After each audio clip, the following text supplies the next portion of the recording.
من لساني يفقهوا قولي. الحمد لله وحده والصلاة والسلام على من لا نبي بعده وعلى آله وأصحابه الذين أوفوا عهده. أما بعد فأعوذ بالله من الشيطان الرجيم. بسم الله الرحمن الرحيم. محمد رسول الله صدق الله العظيم وصدق رسوله النبي الكريم الأمين. إن الله وملائكته يصلون على النبي يا أيها الذين آمنوا صلوا عليه وسلموا تسليما. الصلاة والسلام عليك يا سيدي يا رسول الله وعلى آلك وأصحابك يا حبيب الله. مولاي صل وسلم دائما أبدا على حبيبك خير الخلق كلهم منزه عن شريك في محاسنه فجوهر الحسن فيه غير منقسم. يا أكرم الخلق مالي من ألوذ به سواك عند حلول الحادث العممي. ربي صل وسلم دائما أبدا على حبيبك خير الخلق كلهم. اللہ تبارک و تعالی جل جلالہ وعم نوالہ واتم برہانہ وعظم شانہ کی حمد و ثنا اور حضور پر نور شافع یوم النشور دستگیر جہاں غم گسار زماں سید سرورام حامی بے قسم قائد المرسلین خاتم النبیین احمد مجتبی جناب محمد مصطفیٰ صلی اللہ علیہ وآلہ وصحابہ وبارک وسلم کے دربار گوہر بار میں ہدیہ درود السلام عرض کرنے کے بعد نہایت ہی معزز و محتشم سامعین حضرات، رب ذوالجلال کے فضل اور توفیق سے آج ہمارے خطبہ جمعۃ المبارک کا موضوع ہے مسئلہ علم غیب قسط نمبر 28۔ میری دعا ہے رب ذوالجلال ہم سب کو قرآن و سنت کا فہم عطا فرمائے اور قرآن و سنت کے بلاغ و تبلیغ اور اس پر عمل کی توفیق عطا فرمائے۔ خالق کائنات جل جلالہ نے ہمارے آقا و مولا حضرت محمد مصطفیٰ صلی اللہ علیہ وسلم کو جو علوم عطا فرمائے ہیں وہ کائنات کی ایک زندہ حقیقت ہے اور دلائل اور اس وضاحتیں اتنی زیادہ ہیں کہ جو احاطہ بیان میں نہیں آ سکتی۔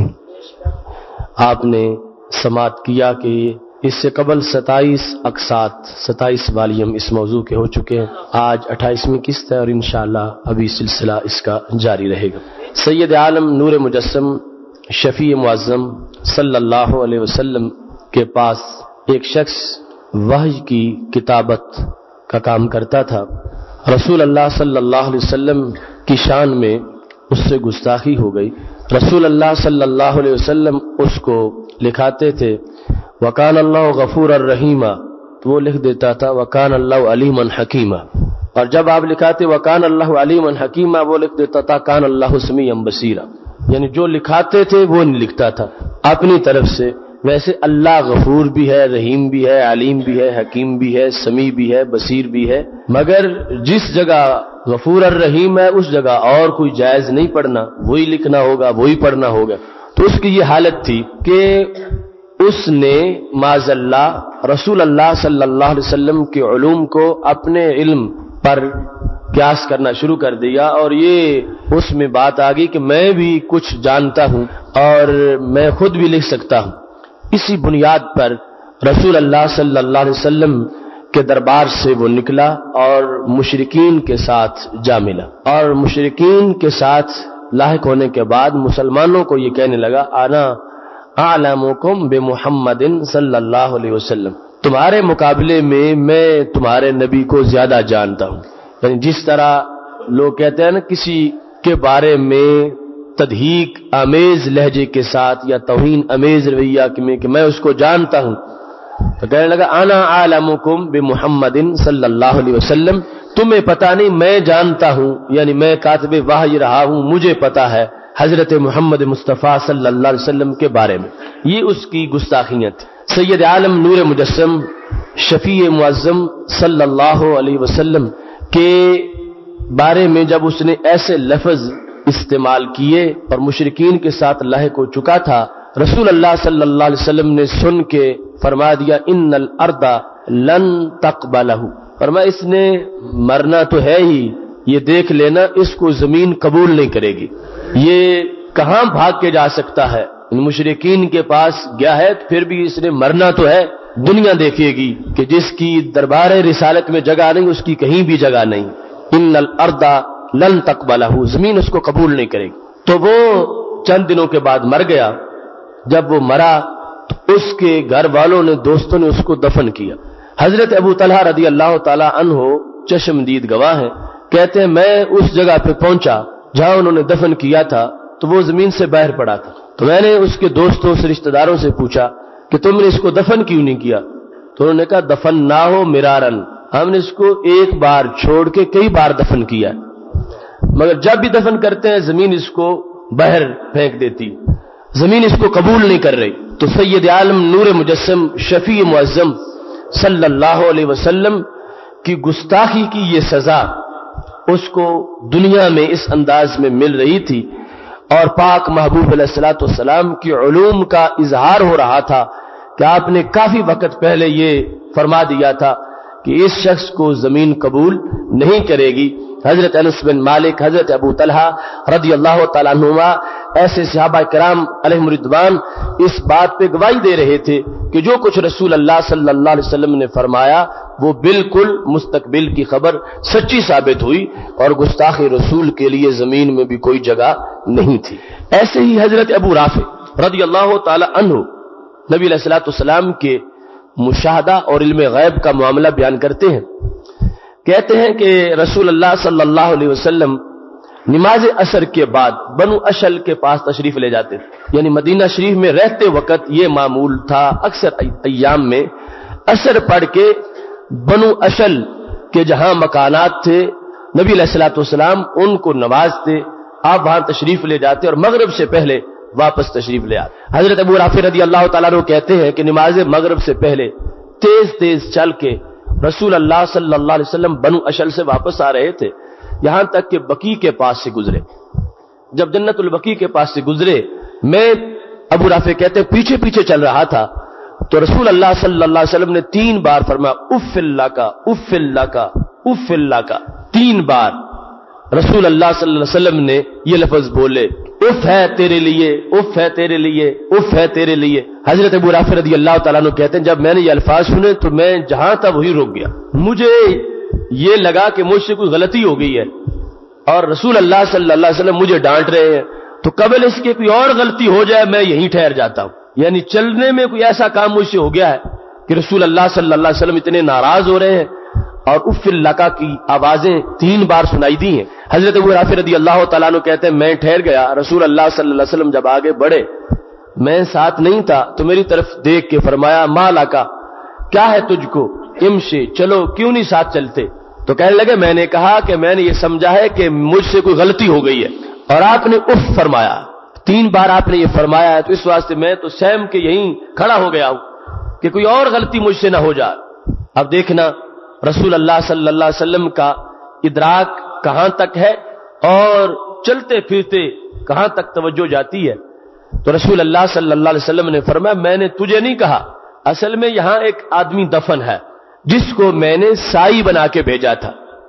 سائی اس کو کہتے ہیں جو لوگوں سے عشر اکٹھا کرے، لوگوں سے زکوٰۃ اکٹھی کرے، لوگوں سے صدقہ اکٹھا کرے. فرمایا اس کو میں نے دوسرے علاقوں میں سائی بنا کے یعنی کلیکٹر مال کے لیے بنا کے بھیجا تھا. ایک چادر اس کو ملی تھی وہ اس نے نہیں دی، غلہ نمرن، اس چادر کے لحاظ سے اس نے بددیانتی کی.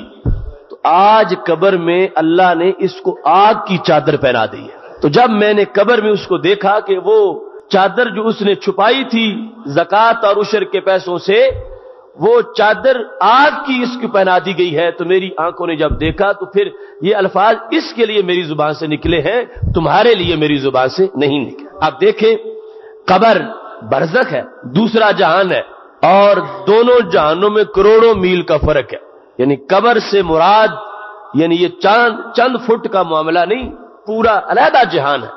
لیکن سید عالم نور مجسم شفیع معظم صلی اللہ علیہ وسلم کو رب ذوالجلال نے ایسی نگاہ دی ہے کہ جس کے لیے کروڑوں میل دور دیکھنا بھی کوئی بعید نہیں ہے. وہ انسان عالم برزخ میں ہے، نبی علیہ السلام عالم دنیا میں ہے، اور اس کو صرف دیکھا ہی نہیں بلکہ جو صورتحال تھی اور جس وجہ سے عذاب ہو رہا تھا وہ بھی بیان کر دی ہے. تو اس سے پتہ چلتا ہے کہ نبی علیہ السلام کی آنکھ کو، آپ کے ادراک کو عام لوگوں کے ادراک اور آنکھ پر قیاس نہیں کیا جا سکتا. اور یہاں سے یہ پتا چلتا ہے جو دنیا میں ہوتے ہوئے برزخ والوں کا مشاہدہ کر سکتے تھے وہ آج قبر میں ہوتے ہوئے دنیا والوں کا مشاہدہ کر سکتے ہیں. کیونکہ وہ تھا جب سرکار تھے عالم دنیا میں اور وہ قبر والا تھا عالم برزخ میں. تو سید عالم نور مجسم شفیع معظم صلی اللہ علیہ وسلم آج ہے عالم برزخ میں اور ہم ہیں عالم دنیا میں. تو یہ جو عالم کا اختلاف ہے یہ ہمارے لحاظ سے حجاب ہے, رسول اللہ صلی اللہ علیہ وسلم کے لحاظ سے کوئی حجاب نہیں ہے. اس بنیاد پر آپ کی علوم کو عقل کے ترازو پہ تولا نہیں جا سکتا. رسول اللہ صلی اللہ علیہ وسلم کا فرمان صحیح میں موجود ہے. ایک شخص آ گیا رسول اللہ صلی اللہ علیہ وسلم کے پاس پوچھنے کے لیے, یا رسول اللہ صلی اللہ علیہ وسلم ہجرت کی شان کیا ہے, میں ہجرت کرنا چاہتا ہوں. تو ہمارے نبی علیہ السلام نے فرمایا ہجرت کی شان بہت بڑی ہے اور ہجرت کرنا بڑا مشکل ہے. فرمایا کیا تیرے پاس اونٹ ہیں جن کا تو صدقہ دیتا ہے, یعنی جن کی تو زکات ادا کرتا ہے؟ اس نے کہا میرے پاس اونٹ ہیں. فعمل من وراء البحار لن یاتراک من اعمالک شیئا. فرمایا تمہارے لیے ہجرت نہیں ہے, تم ورائے بہار یعنی اوورسیز سمندروں کے پیچھے تم کام اپنا کرو, اللہ اسی میں تمہیں ہجرت کا ثواب عطا فرمائے گا. لن یاتراک, اور تمہارے عمل سے کسی طرح کا کوئی نقصان نہیں ہوگا, کوئی کمی نہیں ہوگی. آپ دیکھیں ایک انسان اس کی زندگی کے حالات, زندگی کی کیفیات, تو ان کی وجہ سے یہ الفاظ رسول اللہ صلی اللہ علیہ وسلم کی طرف سے اس خط پر لکھ دیے گئے. جو خط آیا تھا اس پر لکھا گیا کہ کسرا ہوش سے کام لو, تم کہاں کی باتیں کر رہے ہو سر اتارنے کی.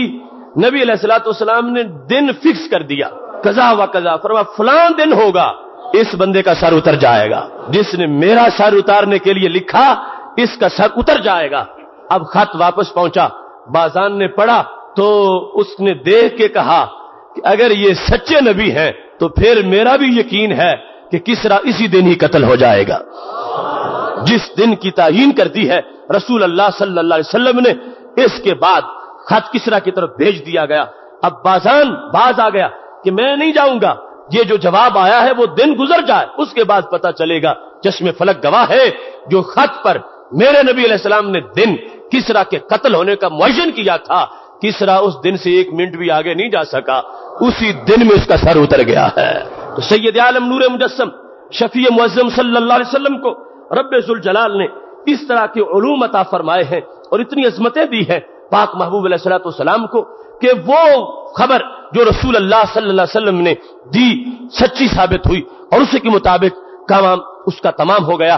یہ ایک پوری تاریخ ہے دوسرے سبق کے لحاظ سے میرے نبی علیہ السلام کے گستاخوں کی, کہ ان کا ٹھکانہ دنیا میں نہیں, جتنے بھی پیروں میں رہ لیں اور جتنا بھی جو کچھ کر لیں ایک دن درس عبرت ضرور بن جائیں گے. یہ مہلت کا مل جانا اور اللہ کی طرف سے فوراً گرفت نہ ہونا, اس میں بھی حکمتیں ہیں رب ذوالجلال کی طرف سے. اور اگر ڈنمارک کے خاکے بنانے والے اس شخص کا سارا گھرانہ جل سکتا ہے تو انشاءاللہ جو بھی اس کے پیچھے برے کام میں چلے گا رب ذوالجلال اس کو عبرتناک سزا عطا فرمائے گا. لیکن محتشم سامع حضرات, اللہ تو قدرت والا ہے, وہ سب کچھ کر سکتا ہے, مگر اس کو اپنے مومن کے زور بازو پر بھی بھروسہ ہے اور مومن کو جو یقین دیا اس کا امتحان بھی لیتا ہے. یورپ کو اپنی مشینوں پر بھروسہ ہے اور قدرت کو اپنے مومن کے زور بازو پہ بھروسہ ہے. آج پھر وہی ہمارے لیے امتحان ہے کہ وہ ڈنمارک کے خاکوں کے بعد اب سویڈن کے خاکے امت مسلمہ کی آزمائش, اور یہ اس وقت باطل اسلام کو کرش کر دینا چاہتا ہے. اس طرح سوچے سمجھے منصوبے سے ہر طرف سے یہ حملے ہو رہے ہیں, ہر طرف سے آزمائشیں ہیں اور ہر طرف سے ہمارے لیے ایک ابتلا کا دور ہے. اس میں پاکستان کے مختلف شہری نہیں, ہر طرف سے ایسے روزانہ کے حملے ہو رہے ہیں.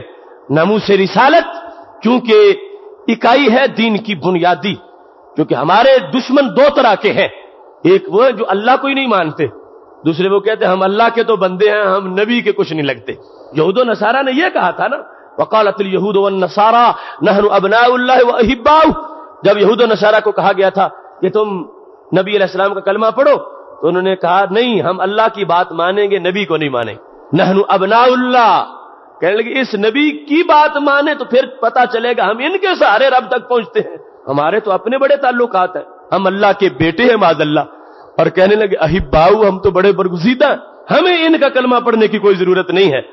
تو رب ذوالجلال نے کیا ان کو مہلت دے دی تھی؟ ٹھیک ہے میرے تو ہو، اگر نبی کے نہیں بنتے تو کوئی بات نہیں دی تھی۔ رب ذوالجلال نے آیت نازل فرما دی، قل ان کنتم تحبون اللہ فاتبعونی یحببکم اللہ، میرے نبی ان سے کہہ دو جو تمہیں چھوڑ کے میرا بننا چاہتے ہیں کہ ہرگز جو تیرا نہیں نبی وہ میرا نہیں ہے، اور جو تیرا ہوگا وہ میرا بھی ہوگا، جو تمہارا کلمہ پڑھے گا۔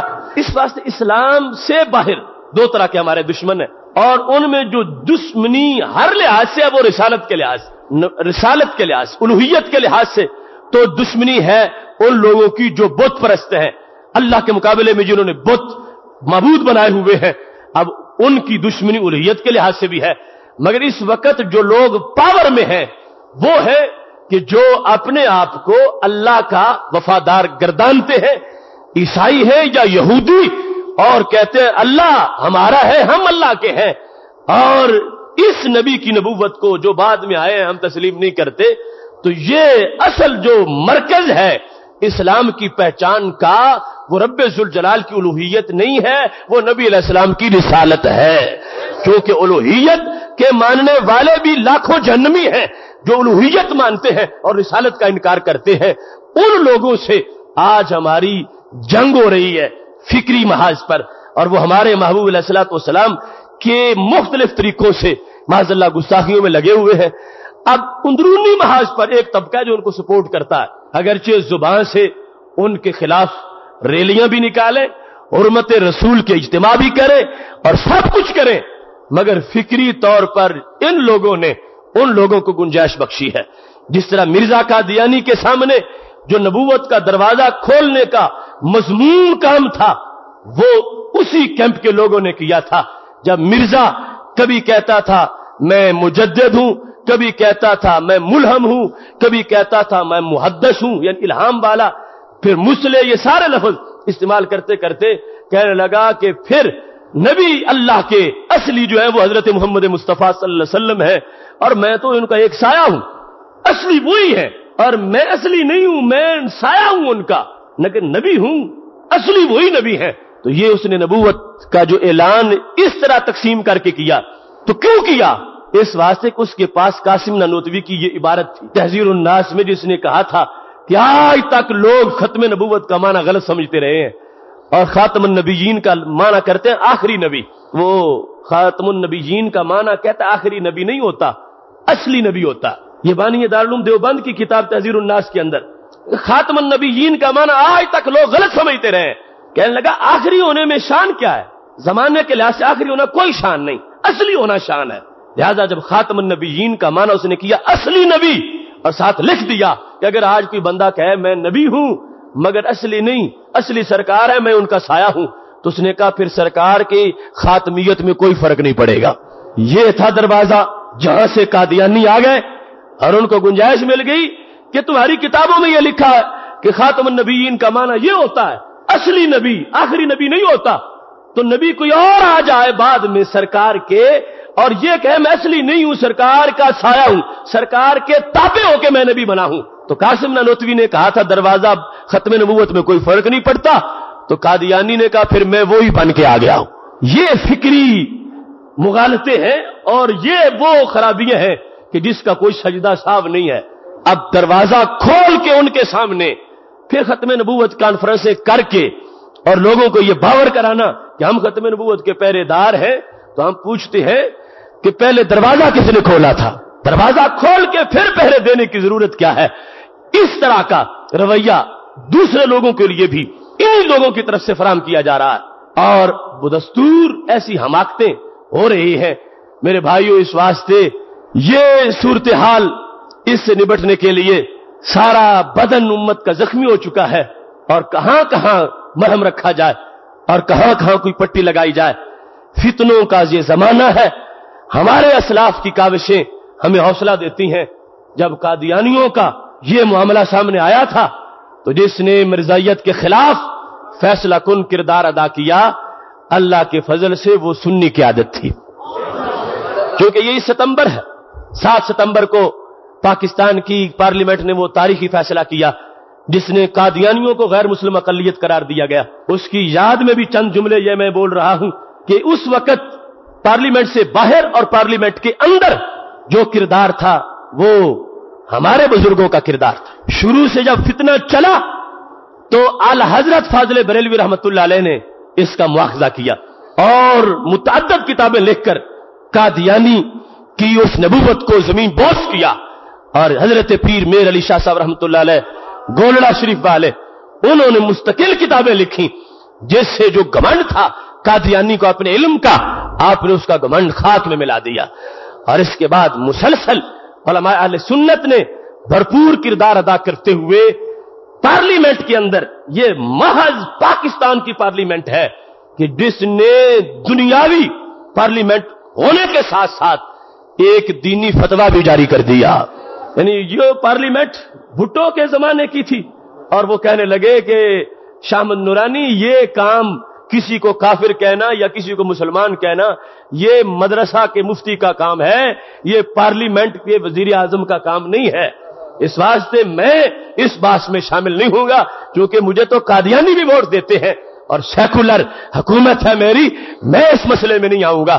اور اس طرح کے لوگ، بلوچ اور سرحد کے ولی خان جیسے لوگ جنہوں نے دین کو قبول نہیں کیا تھا، صرف سونگا ہوا تھا، ان سارے لوگوں کے پارلیمنٹ میں ہوتے ہوئے ایک شاہ احمد نورانی نے سب کو ایک نقطے پہ لا کے کھڑا کر دیا۔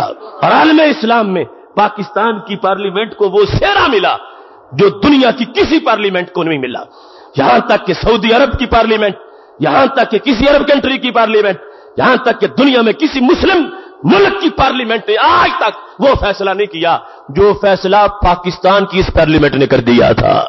اور یہ بات پھر سوچنے کی ہے، ایک آج کی پارلیمنٹ تھی جس میں 70 جبہ و دستار والے تھے، 70 مولوی، اور ایک وہ پارلیمنٹ تھی جس میں شاہ احمد نورانی کی قیادت میں صرف 5-6 تھے۔ اس پارلیمنٹ میں جب حدود اللہ کے خلاف بحث ہوئی اور خواتین ایکٹ پاس ہوا، 70 کے 70 جو ہے زیرو ثابت ہوئے، اور یہ لگام نہ دے سکے تخت کے حکمرانوں کو اور لگام نہ دے سکے مخالف قوتوں کو، دلیلیں دے کر انہوں نے اپنی چادریں اٹھائی اور منہ اٹھا کے اسمبلی سے باہر نکل گئے، اور پیچھے جو چاہتا تھا اس نے وہ کر لیا۔ سلام عقیدت ہے امام شاہ احمد نورانی کے حوصلے کو کہ جس نے تنہا اسمبلی میں بیٹھ کر ہمیشہ کے لیے ختم نبوت کا جھنڈا لہرایا ہے۔ بھٹو کہتا تھا، حفیظ پیرزادہ کہتا تھا، یہ معاملے یہ مسجدوں کے ہیں، یہ مدارس کے ہیں، یہ پارلیمنٹ میں نہیں آ سکتے۔ تو مولانا شاہ احمد نورانی نے کہا تھا، ذوالفقار علی بھٹو مجھے ایک بات کا جواب دو، اس کے بعد جو مرضی ہے کر لو۔ اگر تمہارے اس ملک میں وزیر اعظم ہوتے ہوئے کوئی شخص یہ کہے کہ میں وزیر اعظم ہوں، تم اسے کیا کہو گے؟ اس بات کا جواب دو۔ یہ تو تمہاری پارلیمنٹ کا مسئلہ ہے نا، تم وزیر اعظم ہو، تمہارے ہوتے ہوئے کوئی بندہ کہ میں بھی وزیر اعظم ہوں، تو تم کیا کہو گے؟ تو ذوالفقار علی بھٹو مرحوم کہنے لگے، میں یہ کہوں گا یہ یا تو پاگل ہے یا باغی ہے، دو ہی صورتیں ہیں، یا تو مجنون ہے، اس کو پتہ ہی کوئی نہیں، پاگل ہے، اور یا پھر غدار ہے، بغاوت کر رہا ہے میری حکومت سے، میرے عہدے سے، میری کرسی سے۔ تو شاہ احمد نورانی رحمت اللہ علیہ کہنے لگے، بھٹو سوچ لو، ایک ہے تیری کرسی اور ایک ہے سارے جہانوں کے نبی کی کرسی۔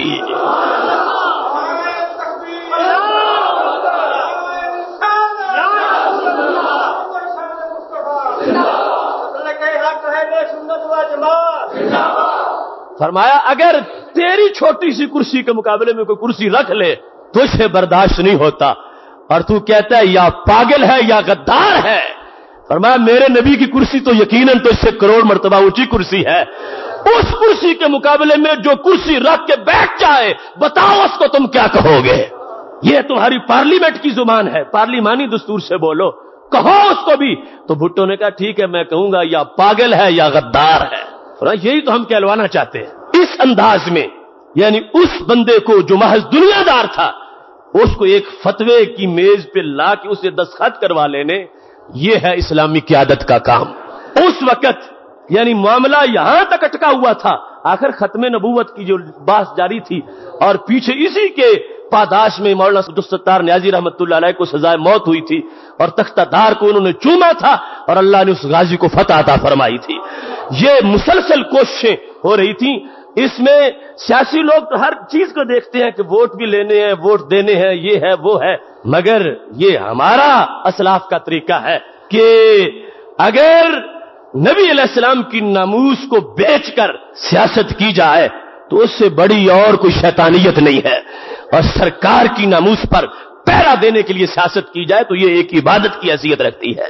اس بنیاد پر ہمارے اسلاف نے دن رات خود کام کیا. 1000 میل کا سفر علامہ شاہ نورانی نے پارلیمنٹ کے باہر لوگوں کا ذہن بیدار کرنے کے لیے کیا، اور پارلیمنٹ کے اندر راتوں جاگ کے آپ نے یحییٰ بختیار اور دیگر لوگوں کو ختم نبوت کی دلیلیں یاد کروائیں، اور پھر باقاعدہ پارلیمنٹ میں اس بات پر مناظرہ کروایا اور مرزا ناصر کو طلب کر کے اس جگہ پہ اپنی طرف سے دلائل پیش کیے، اور اس میں بھی پارلیمانی رہنمائی بھی کی کہ اس وقت یہ کہا گیا کہ یہ پارلیمنٹ کا دستور نہیں ہے کہ جو ایم این اے نہ ہو اس کو پارلیمنٹ میں بحث کے لیے بلایا جائے، تو یہ مرزا تو ہماری پارلیمنٹ کا رکن نہیں ہے، اسے کس حیثیت سے پارلیمنٹ میں خطاب کی دعوت دی جا سکتی ہے یا دلائل پیش کرنے کے لیے بلایا جا سکتا ہے؟ تو شاہ نورانی نے کہا یہ دستور کی واضح ایک شک ہے جس کو پارلیمنٹ ان کیمرہ کہا جاتا ہے، اس کے تحت کسی مجرم کو بلایا جا سکتا ہے کہ وہ اپنی صفائی پیش کر سکے، لہذا یہ مجرم ہے قادیانی، عزت کے لیے نہیں بلایا جا رہا، ہم اس کو ذلت کے لیے بلا رہے ہیں. اس کو بلاؤ تاکہ یہ جو کچھ اس کے پاس ہے وہ بیان کرے، اور اس کے مقابلے میں ہم بھی ختم نبوت کی دلیل پیش کریں گے. اب یہ خون صدیقی تھا. جنگ یمامہ پہلی جنگ ہے ختم نبوت کی جس میں حضرت صدیق اکبر رضی اللہ تعالی عنہ نے کردار ادا کیا اور مرتدین اور جھوٹے مدعیان کے خلاف انہوں نے ایکشن لیا، اور یہ حضرت شاہ نورانی صدیقی رحمت اللہ علیہ کا کردار تھا. جس وقت مناظرہ ہوا اور مناظرے میں جس وقت دلائل پیش ہو رہے تھے، یہ شاہ نورانی تھے جو حق بات اس وقت بھی بیان کر رہے تھے. مرزا نے جس وقت وہی تعزیر الناس سامنے کی صفحہ دکھایا، یہ دیکھو یہ لکھا ہے کہ اگر کوئی شخص یہ کہے کہ میں نبی ہوں مگر عقیدہ اس کا یہ ہو کہ میں اصلی نہیں، میں سایہ ہوں، اصلی نبی رسول اللہ صلی اللہ علیہ وسلم ہے اور میں ان کا ایک سایہ ہوں، تو لکھا ہے کہ ختم نبوت میں کوئی فرق نہیں پڑتا، سرکار کی ختم نبوت پھر بھی ٹھیک ہے. تو اس نے کہا پھر قادیانیوں پر اعتراض کس چیز کا ہے؟ ہم بھی تو نبی علیہ السلام کو اصلی نبی مانتے ہیں اور مرزا کو ہم جو سایہ مانتے ہیں، ذل مانتے ہیں. تو اس واسطے یہ تمہاری کتابوں میں لکھا ہوا ہے کہ ایسا ماننا جائز ہے اور سرکار کی ختم نبوت پھر بھی برقرار رہے گی.